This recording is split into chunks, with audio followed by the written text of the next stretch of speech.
T'es-tu déjà demandé si ton thérapeute avait des valeurs?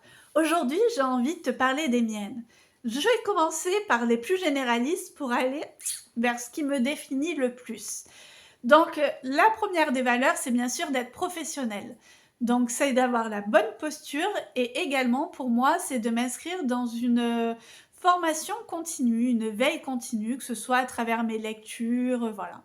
Tout simplement pour pouvoir offrir un accompagnement toujours plus qualitatif et toujours plus d'outils à ma clientèle. Voilà, ça me paraît essentiel pour tout thérapeute. En numéro 2, c'est d'avoir une écoute active. Une écoute active, donc c'est une écoute où je vais noter les choses importantes. J'écoute pas pour répondre, parce que dans la majorité du temps, les gens t'écoutent pour pouvoir te répondre direct. Ils écoutent pas vraiment, en fait. Ils sont déjà en train de penser à ce qu'ils vont te répondre. Et là, j'écoute réellement, je note, j'observe, je mets même des couleurs et tout sur mon petit papier. Alors bien sûr, hein, ce que j'écris, c'est complètement illisible, il y a que moi qui peux me relire. Voilà, pour la petite anecdote. Mais bon, l'essentiel, c'est que moi, j'arrive à me relire et que du coup, vraiment, je sois plus concentrée sur t'écouter et noter vraiment ce qui est essentiel. Voilà. Une autre des valeurs que j'ai, c'est la bienveillance. Mais pas la bienveillance gnangnan où on va te dire oui à tout. Oh, ma pauvre chérie, ma pauvre bichette, c'est malheureux ce qui t'arrive. Non, la bienveillance, c'est aussi pouvoir dire à quelqu'un ben non, là, je suis pas d'accord avec toi. Penses-tu pas que il y a une autre manière de voir les choses? Peux-tu pas détourner ton regard de ta situation, te mettre à une autre place? Voilà. Cette bienveillance-là, elle est faite pour accompagner la personne vers son mieux-être et non pas pour la complaire dans sa difficulté. Voilà, c'est important. Dans la bienveillance, je mets également le non-jugement. Voilà, si à un moment donné, je me sens émettre des jugements sur un client, je vais le réorienter. C'est que je ne suis pas la bonne thérapeute pour lui venir, pour l'accompagner. Je sais pas pourquoi je bafouille. Voilà. Pour l'instant, ça m'est jamais arrivé, mais on n'est jamais à l'abri de ça. Et en tout cas, c'est une de mes valeurs. Le jour où ça m'arrive, je réoriente. Une autre valeur qui m'est indispensable, c'est la confiance mutuelle. Et je dis bien mutuelle. Il faut que la personne me fasse confiance et au-delà de me faire confiance, fasse confiance au processus. Et moi, la confiance que j'accorde à mes clients, et ça, j'en suis convaincue à 100%, c'est que toute personne a des ressources à l'intérieur d'elle insoupçonnées et ces ressources peuvent l'aider à aller vers son mieux-être. Ça, j'en suis sûre.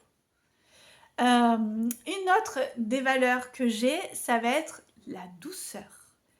Voilà, et notamment en tant qu'hypnothérapeute, je trouve que la douceur, c'est indispensable. En tout cas, pour moi, c'est primordial. Je ne rentre pas en force lorsque j'emmène dans un état hypnotique.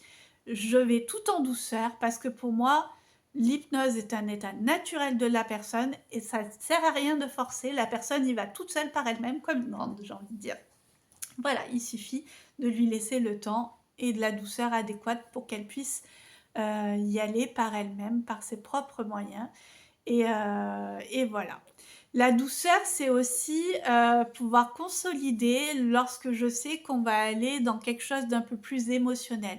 Il y a des thérapeutes qui choisissent complètement de faire l'inverse, hein, qui décident d'aller gratter direct pour aller attaquer dans du dur et pour que ce soit rapide, efficace, machin.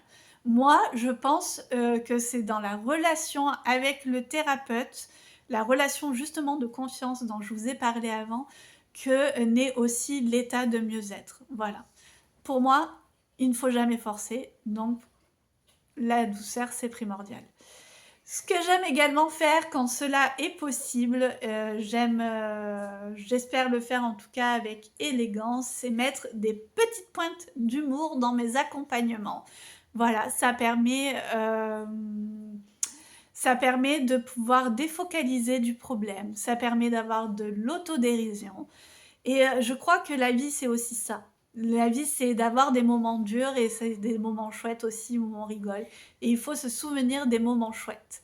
Voilà, donc même quand c'est pour rire de moi, je prends, on rigole. Ça peut être sympa aussi, de se faire accompagner. Voilà, je suis sûre que j'ai d'autres valeurs, mais qui ne me viennent pas à l'esprit, aujourd'hui. Et donc là, je vous ai parlé des valeurs personnelles, professionnelles, mais c'est un lapsus sur ce que je voulais vous dire après. Et du coup, donc, j'aimerais savoir si toi, tu as des valeurs personnelles, parce que mes valeurs pro et mes valeurs perso ne sont pas les mêmes. Alors dis-moi, toi, quelles sont tes valeurs?